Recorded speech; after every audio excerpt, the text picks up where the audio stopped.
성경을 흔히 정경이라고 말합니다. 고들 정자, 글경자, 성경 말씀, 이렇게 말하면 정경 말씀, 이렇게도 말할 수 있습니다. 원래 정경이라고 하는 말은 히브리어로 카네라는 뜻입니다. 이것이 헬라 시대에 와서는 카논이라는 말로 변화되어 불렀고, 그 외에 영어로 번역할 때 캐논이라는 말로 번역되었습니다. 요즘에는 성경을 캐논이라고 많이 부르죠. 이 캐논이라고 하는 말은 갈대나 막대기를 뜻하는 말인 것입니다. 여러분, 성경은 원래 이 하나님의 말씀은 원래가 갈대로 만들었습니다. 그런데 그것이 막대기라는 말로 변화되었는데, 이 갈대 혹은 자를 만들어 쓰는 칼은 캐논이라고 하는 말은 길이를 재는 자라, 그런 뜻인 것입니다. 그래서 캐논이라고 하는 이 성경이라는 말은 훗날에 척도라는 말로 불렀습니다. 표준이라는 말로 불렀습니다. 기준이라고 하는 말로 쓰이게 되었습니다. 그러니까 이 하나님의 말씀의 성경은 우리 신앙의 행위와 신앙 자체를 재는 척도가 되는 책이라고 하는 말씀인 것입니다. 그 사람의 믿음이 좋으냐? 그 사람이 정말로 괜찮은 사람이냐? 이거는 그 사람의 신앙과 행위의 척도를 재는 성경 말씀에 근거하여 정말 그 사람이 성경적인 사람이냐, 행위의 척도가 되는 책인 성경의 말씀을 두고서 옳은 사람이냐, 그런 사람이냐 판단할 수 있는 것입니다. 오늘 우리가 성경을 통해서 신앙의 표준으로 삼는 이유는 성경이 우리 삶의 옳고 그름을 재는 척도가 되기 때문이라고 하는 사실인 것입니다. 우리 신앙의 옳고 그름, 그리고 우리 신앙의 참과 거짓은 성경을 통해 비추어 보면 비로소 신앙의 옳고 그름과 참과 거짓을 분별할 수 있다고 하는 사실인 것입니다. 성경이 가장 먼저 기록된 성경을 모세오경이라고 그러는데, 이것은 주전 1664년으로부터 시작해서 1446년으로부터 시작해서 주전 1406년 모세가 세상을 떠날 때까지 동안에 이 모세오경을 비롯해서 성경이 기록되었다고 보는 것입니다. 그러니까 창세기, 출애굽기, 레위기, 민수기, 신명기, 이 5개의 성경의 말씀은 모세가 기록한 말씀인데, 모세의 배후에서 모세를 교훈하고 지켜나가는 하나님 자신이 원저자라고 하는 사실인 것입니다. 그러므로 하나님이 뜻하신 바, 하나님의 계획과 하나님의 뜻을 바로 알려면 성경을 알아야 되는 것입니다. 창세기는 만물의 기원과 구속의 시작을 보여줍니다. 하나님께서 모세를 통하여 창세기를 기록한 이유는 3가지 내용이 있습니다. 첫째는 우주 삼라만상과 인간을 창조하시고 섭리하시고 주관하시는 지독은 전능하신 하나님을 증거하기 위해 창세기가 기록됐다. 그리고 우주 삼라만상과 인간의 모든 것을 창조하시고 섭리하시는 전능하신 하나님이라는 사실입니다. 세상에서 말하는 것 같이 인간은 아메바에서부터 시작하여 원숭이로 발전하고 원숭이가 변하여 인간이 되었다고 하는 이러한 내용은 다 잘못된 것입니다. 하나님이 인간을 자기의 형상대로 창조하셨다라는 말입니다. 그러므로 우리 인간이 진정으로 경배할 대상은 오로지 하나님 여호와밖에 없다고 하는 사실을 창세기가 보여주는 것입니다. 두 번째는 만물의 시작으로부터 이스라엘 민족의 12지파가 애굽으로 내려와서 430년 만에 60만 백성이 돼서 가나안으로 돌아오는 것은 하나님의 신정국가인 이스라엘 국가가 어떻게 생겼는가 하는 것을 그 준비 단계를 보여주는 것이 바로 창세기의 말씀이라고 하는 말입니다. 그러니까 창세기를 보게 되면 아담과 하와를 창조하시고 그 후손을 쫙 하나님이 10대 선인까지 창조하시고 그 10대 선인 노아가 세상에 창조되는데 노아의 후손 아브라함이 하나님의 표를 받아 가나안 땅으로 들어갔어요. 아브라함과 그 아들 이삭과 야곱이 이 세상에 태어났는데 야곱 시대에 12명의 아들을 낳았어요. 그런데 그 요셉이 11번째 아들인데 애굽으로 내려가서 온갖 고생과 괴로움을 다 당하고 있었을 때 그 요셉에 의해서 야곱과 그 12아들이 애굽으로 내려가서 430년 만에 이스라엘 민족이 60만 3,550명이 그들이 애굽에서부터 이 가나안 땅으로 들어오게 되는 내용을 쭉 보여주고 있는 것입니다.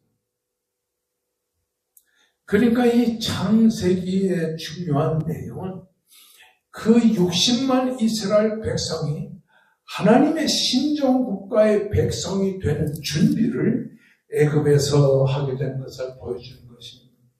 세 번째로는 무의 소유를 창조하신 하나님께서 죄와 사망 속에 있었을 때에 여인의 후손인 그 아들 예수 그리스도가 이 세상에 태어나셔서 이 이스라엘 백성들을 죄에서 구원하신 것을 보여주는 것입니다.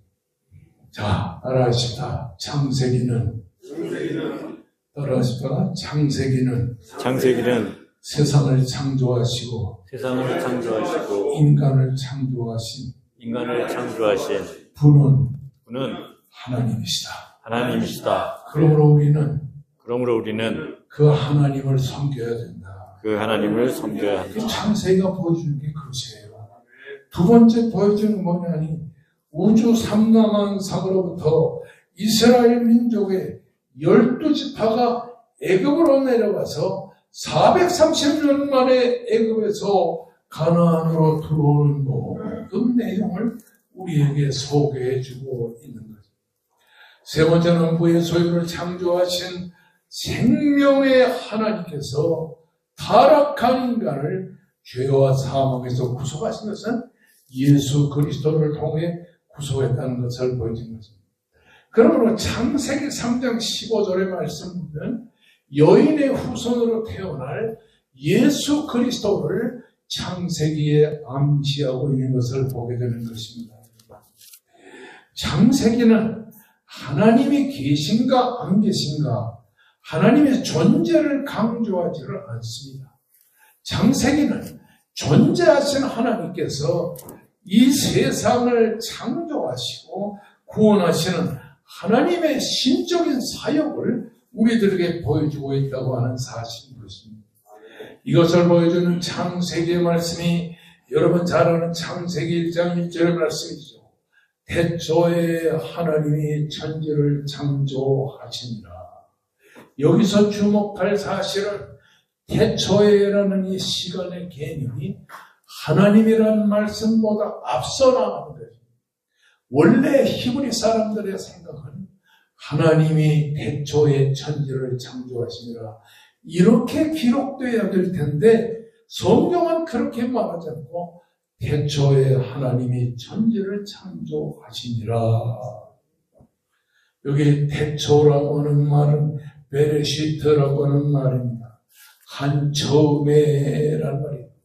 한이라고 하는 말은 천지 창조의 단회성을 강조한 큰 하나님이라고. 처음에라는 말은 만물의 시작을 강조하는 말입니다.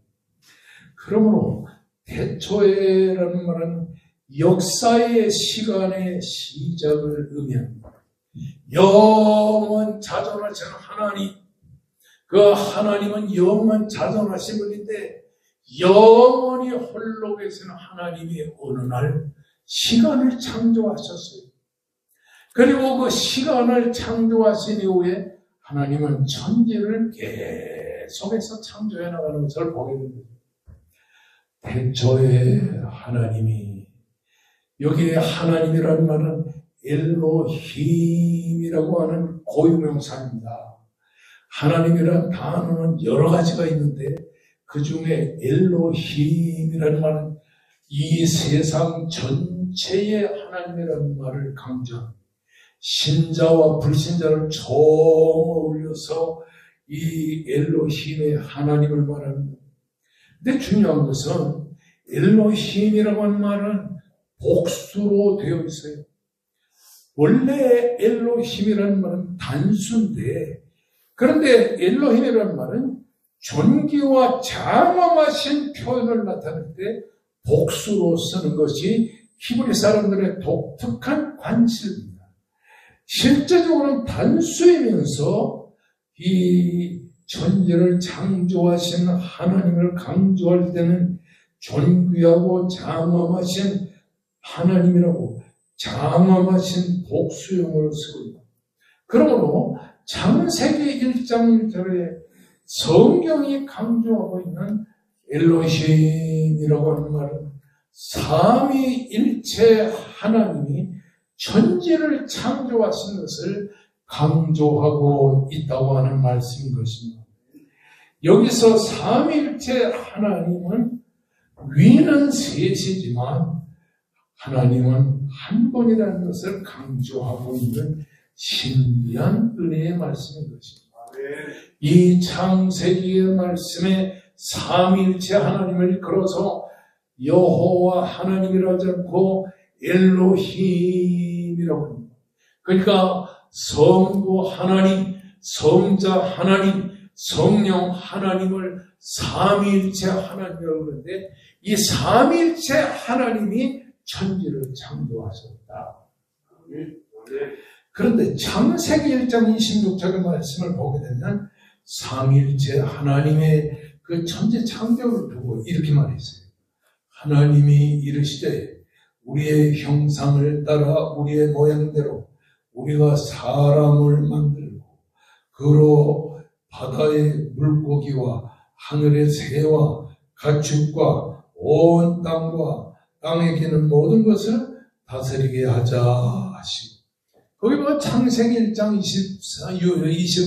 26절 말씀은 우리가 우리의 형상을 따라 우리가 사람을 만들자. 우리라는 말을 하나님 자신이 3번이나 강조했는데 이 우리라는 말은 바로 성부 하나님, 성자 하나님, 성령 하나님을 아주 강조하고 있는 말씀이라고 하는 말입니다.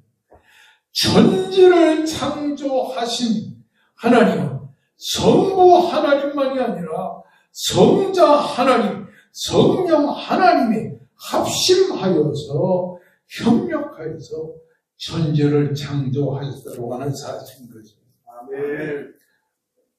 태초에 하나님이 천지를 창조하십니다. 첫째 날에 하나님은 빛을 창조하셨습니다.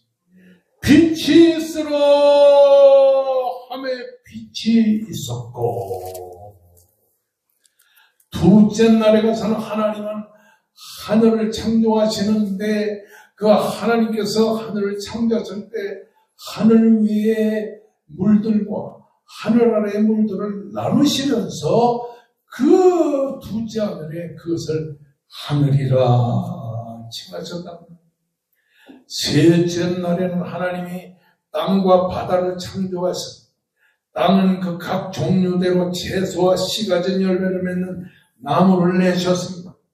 넷째 날에는 하늘의 광명체를 창조하시되 하나님께서 첫째 날은 빛을 창조하셨는데 그 첫째 날 창조한 빛은 빛의 원동체를 말하는 것, 원체를 말하는 것. 그런데 넷째 날에 하나님께서 하늘을 창조하실 때 그 하늘에다가 뭘 만드느냐니 하늘에다가 태양을 만들어서 낮을 주관하게 하시고 태양이 쫙 비친 다음부터 태양이 저녁에 사라질 때까지 낮을 아침이었습니다. 그리고는 밤에는 달을 창조하셔서 달이 밤을 주관하도록 이렇게 만들어서 넷째 날에는 태양과 달이 이 세계를 비추는 놀라운 역사를 이루게 되었습니다. 그리고 다섯째 날에는 바다와 강에 큰 물고기들을 창조하시고 땅에는 가축과 기는 것과 짐승을 창조하셨습니다.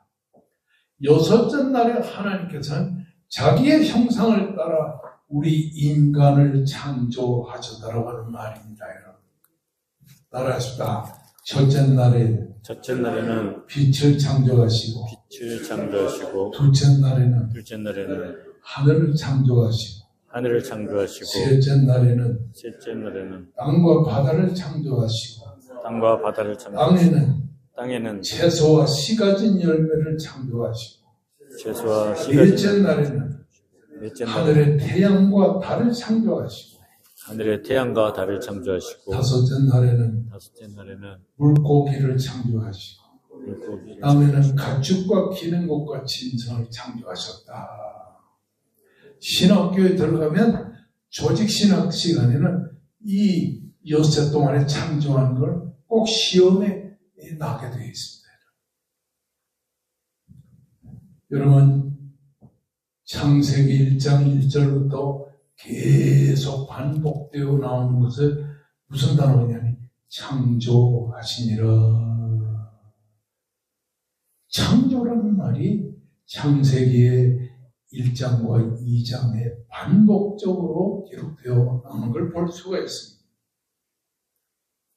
그 창조라는 말은 세 가지 단어가 있습니다. 첫째는 바라. 히브리 말의 창세기 1장 1절의 말씀을 보면 바라. 이 바라라는 창조라는 말은 무에서 유를 창조하실 것을 강조합니다. 그러니까 바라라는 말은 창세기 1장 1절과 27절에 두 번이나 반복되어서 바라 이렇게 말합니다. 아무것도 없는데 하나님께서 빛이 있으라 하며 그냥 바라의 창조 역사가 일어나서 아무것도 없는 세상에 빛이 생겼다고 하는 사실인 것입니다. 두 번째는 아싸라는 단어가 있어요. 이 아싸라는 단어는 1장 16절, 25절, 26절에 반복되어 나오는데 하나님이 창조하신 창조물을 가지고 보다 더 나은, 더 좋은 것으로 만드는 것을 봐라 이렇게 말합니다. 세 번째는 야차라는 말이 있어요. 창세기 2장 2절과 7절과 9절에 야차. 그래서 하나님께서 어떤 특별한 목적에 따라 기존 사물을 새롭게 만들어 나가는 것을 야차로 따라하시다. 바라는 무에서 유를 창조하시다. 아싸는 창조한 재료를 가지고 더 좋은 것을 만드는 것. 야차는 하나님의 특별한 목적에 의해서 어떤 것을 새롭게 만드는 것. 하나님은 어떤 하나님이에요? 창조의 하나님. 아무것도 없는 것도 있게 만드시고 있는 것을 가지고 더 좋게 만드시는 하나님. 이걸 여러분이 꼭 믿어야 되는 것입니다. 그러므로 돈이 없어서 가난한 것을 걱정하고 두려워하지 마세요. 아무것도 없는 하나님, 없는 가운데 하나님이 있게 만드시는 것처럼 돈도 없어도 하나님의 비상한 섭리와 뜻을 가지고 있게 만드는 것이 하나님이라고 하는 사실인 것입니다. 아멘. 건강이 악화되면서 정말 건강에 대해서 두려워하고 내가 이러다 죽지 않겠는가 두려워하지 마십시오. 하나님은 있는 것으로 더 좋게 만드십니다. 약한 몸을 더 강하게 만들어 주시는 하나님이신 것입니다. 저는 형이 세상을 떠난 다음에 어머니 아버지가 맨날 기도했다고 그러지 않았어요? 그러면서 아들 하나만 주시면 사무엘처럼 목사를 만들겠습니다. 사무엘 같은 훌륭한 목사가 되게 하겠다는 말은 참 못하고 한나가 사무엘을 낳은 것처럼 아들 하나만 주시면 목사를 만들겠습니다. 결국 어머니 아버지의 소원을 따라 제가 지금 이렇게 목사 노릇을 하는 것이에요. 그런데 태어날 때부터 엄마 젖을 딱 한 모금 빨면 그게 뱃속에 들어가자마자 경기를 하는 거예요. 계속 경기를 하면 아버지 어머니가 나를 안고서는 그 시골의 산을 갔다가 3개나 넘어가지고 조그마한 한약방에 가서 거기서 침을 맞고 이러면서 제가 죽었다 살았다 이러면서 어린 시절을 지냈어요. 그런데 그런 제가 목회를 하면서 B형 간 경화에 걸렸죠. 심장병에 걸렸죠. 그런 뇌혈관이 터지진 않고 그냥 부어가지고서 중풍기가 들었죠. 전립선 암에 걸렸죠. 디스크 40년을 앓았죠. 13가지 이상의 병을 앓으면서 내 마음속에는 어떤 생각이 나니 하나님이 교회를 부흥시켜 주시면 나를 데려갈 거야. 주님이 나를 데려가기 전에 내가 정말 최선을 다해서 목회를 해야 돼. 이런 생각을 하면서 죽기만을 기다리고 있었어요.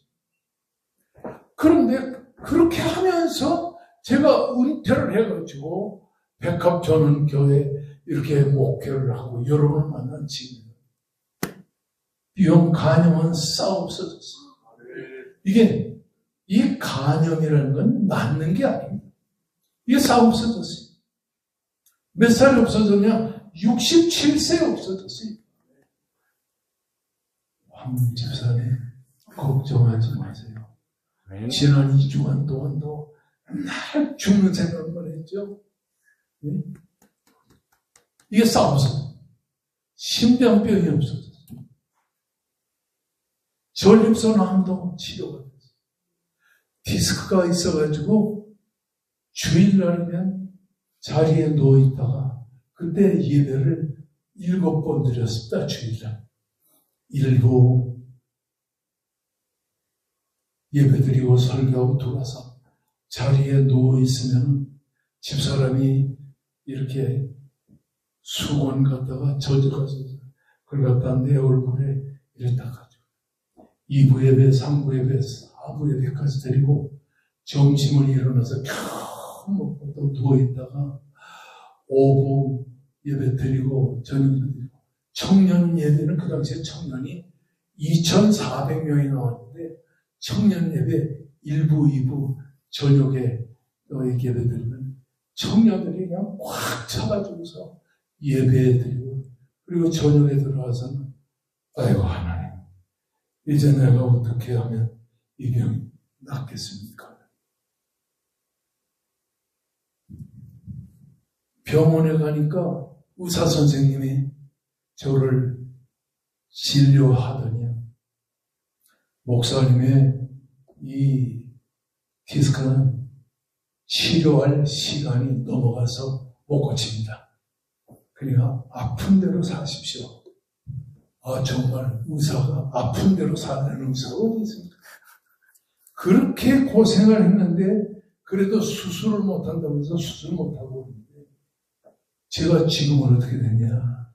이 디스크가 싹 나버렸어요. 아니, 목사가 디스크가 나왔다고 그러면, 아멘. 이러시네. 가만히. 디스크가 나와버렸어요.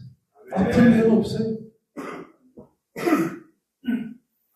아침에 일어나면 새벽에 하나님께 간절히 기도하는데, 아침에 일어날 때도요, 상쾌한 기분으로 일어나요.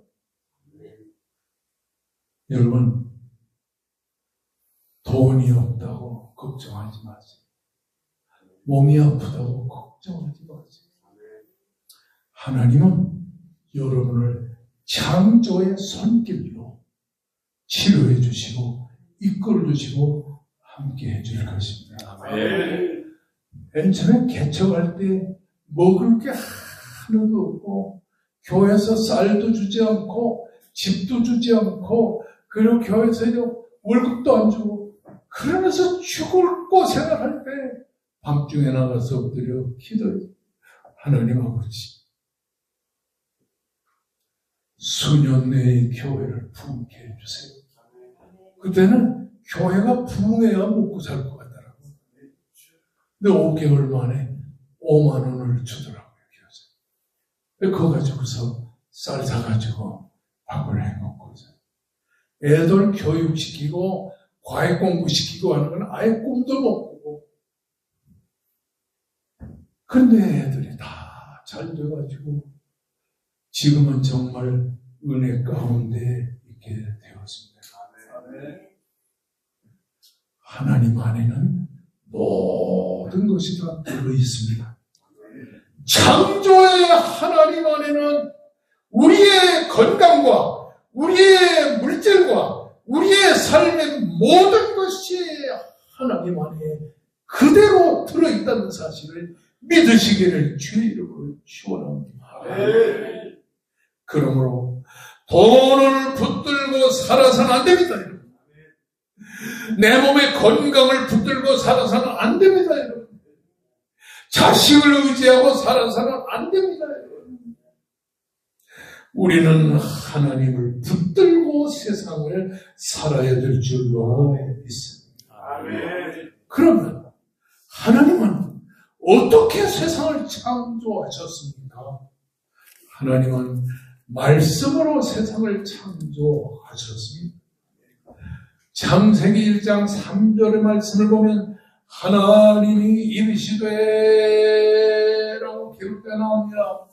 1장 6절에도 하나님이 이르시되 1장 9절, 11절, 14절, 20절, 24절, 26절, 30절, 1장 29절까지 보면 하나님이 이르시되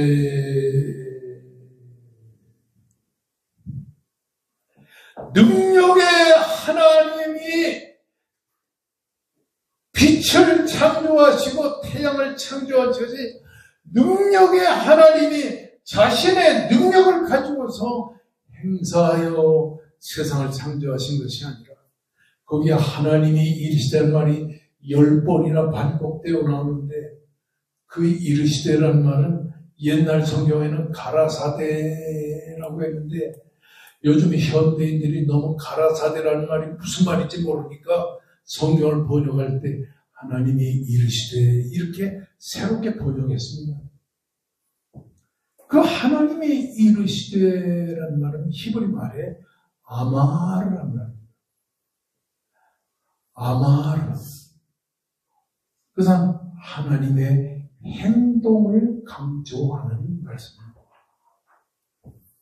왜 하나님은 아마르의 창조의 말씀을 가지고 세상을 창조했을까요? 하나님은 말씀이시기 때문입니다. 말씀이신 하나님이 말씀으로 세상을 창조하셨기 때문에 요한복음 1장 1절의 말씀을 보게 되면 태초에 말씀이 계시니라. 이 말씀이 하나님과 함께 계셨으니 이 말씀이고 하나님이에요. 여러분 성경을 보면 디모데후서 3장의 말씀을 보면 하나님의 성령이 감동하는 역사로 말씀을 창조하셨습니다. 그러므로 요한복음 1장 4절에는 저의 말씀이 계시니라 이 말씀에 하나님과 함께 계셔서니 이 말씀인 걸 하나님이라 이렇게 기록하고 나서 뭐라고 그랬냐면 요한복음 1장 4절에 그 안에 말씀 안에 생명이 있으니 여러분 하나님의 말씀 안에는 생명이 들어있습니다. 아멘.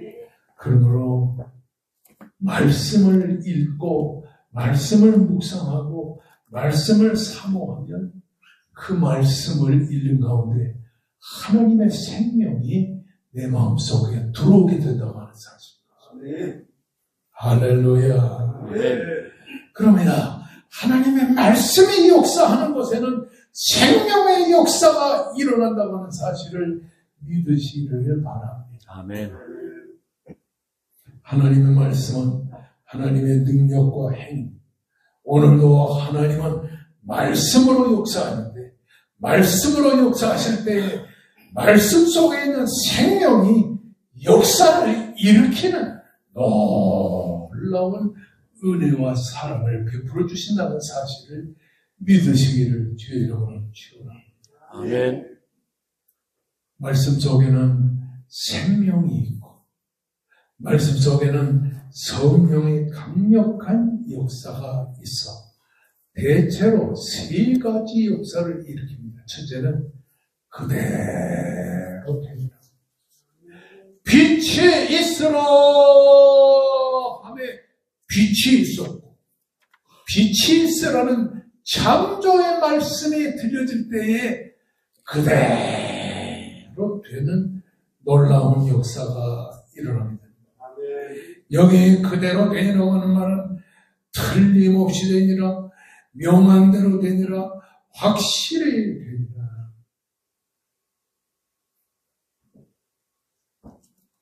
어렸을 때부터 아버지 옆에서 잠을 잤는데 아버지는 어머니보다 나를 더 사랑했어요.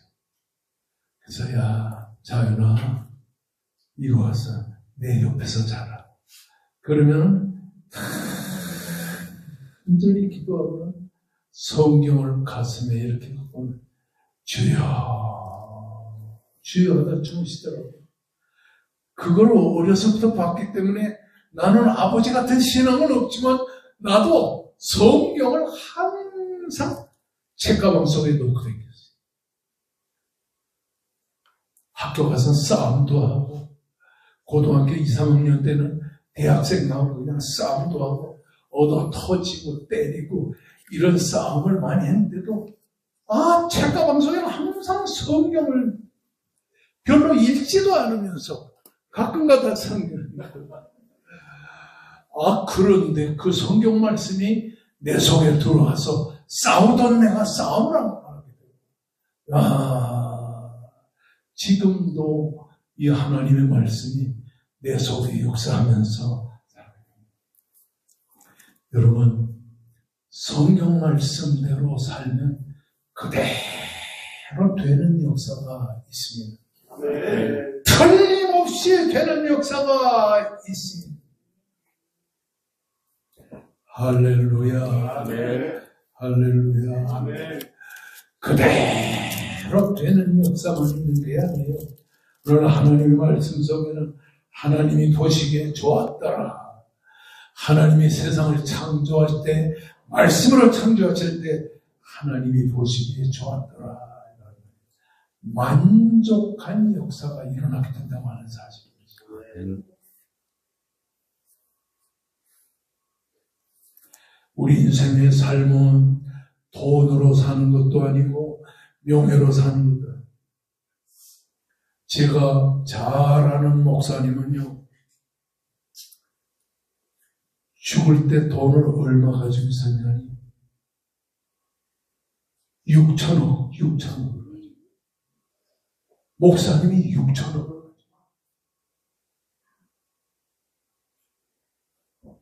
그런데 돈을 그렇게 많이 가지고 조상한테 물려받은 땅도 있고 뭐 어떻게 6천억 한 푼도 못 쓰고 세상을 갑자기 떠났어요. 그 사모님은 무슨 병을 내? 치매가 와가지고 조금 전에 한 말 또 물고, 한 말 또 물고. 여러분, 하나님의 말씀을 의지하고 살기를 주의 이름으로 축원합니다. 그러면 하나님이 만족한 역사를 주게 됩니다. 또 이 하나님의 말씀 속에는 어떤 역사가 있냐? 따라서 축복의 역사가 있다. 축복의 역사가 있다. 1장 28절을 보면 하나님이 이르시되 해놓고서 뭐라냐? 우리 인간 남자와 여자에게 복을 주셨어요. 여러분, 옛날 사고방식을 가진 남자들은 자기 아내가 그냥 애들도 제대로 못 낳고 공부도 제대로 시키지 못하고 돌대가리야 그러지만 절대 아닙니다. 남자와 여자를 낳고 남자와 여자에게 축복을 해주셨어요. 여자분도 하나님의 축복받은 존재랍니다. 그럼 아내가 좀 이렇게 밥도 제대로 못하고 빨래도 제대로 못하면 등을 두드려 주세요. 이 복덩이가 돼서 고생을 안 하려고 빨래도 안 해봤구만.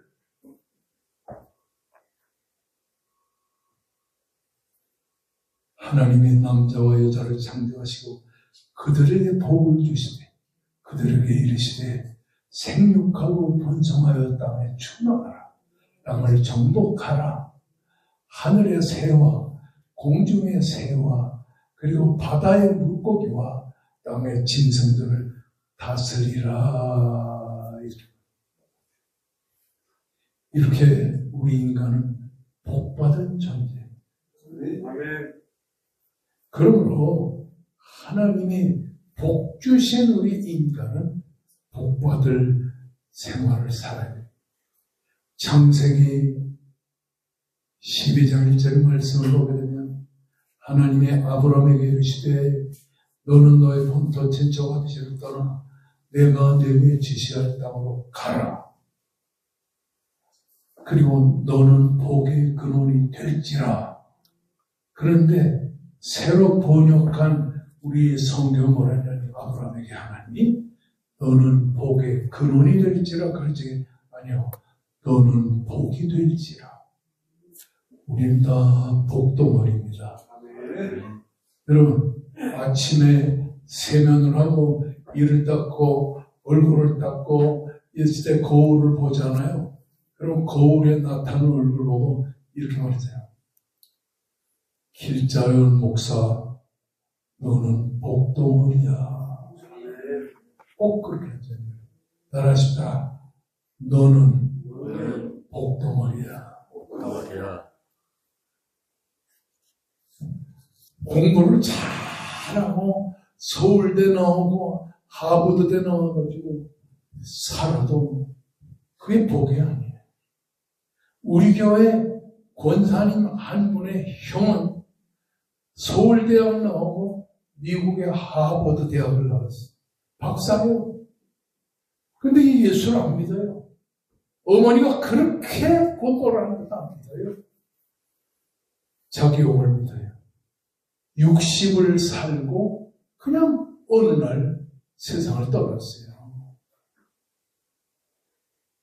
복의 근원이 되신 하나님이 나를 붙잡아 주시면 나도 되는 사람이 됩니다. 안 되는 사람이 되지 않고 되는 사람이 됩니다. 인생을 곤고하게 살지 않고 하나님의 은혜 속에 살아가야 돼요. 어거스틴처럼 신앙을 고백해야 돼요. 따라하십시다. 하나님이요. 하나님은 당신을 위해 나를 창조하셨습니다. 우리가 세상에 온 거 그냥 온 게 아니에요. 하나님을 위해서 살아가기 위해 하나님이 우리를 세상에 보내신 것입니다. 아멘. 창세기에 하나님은 천지를 창조하신 하나님이십니다.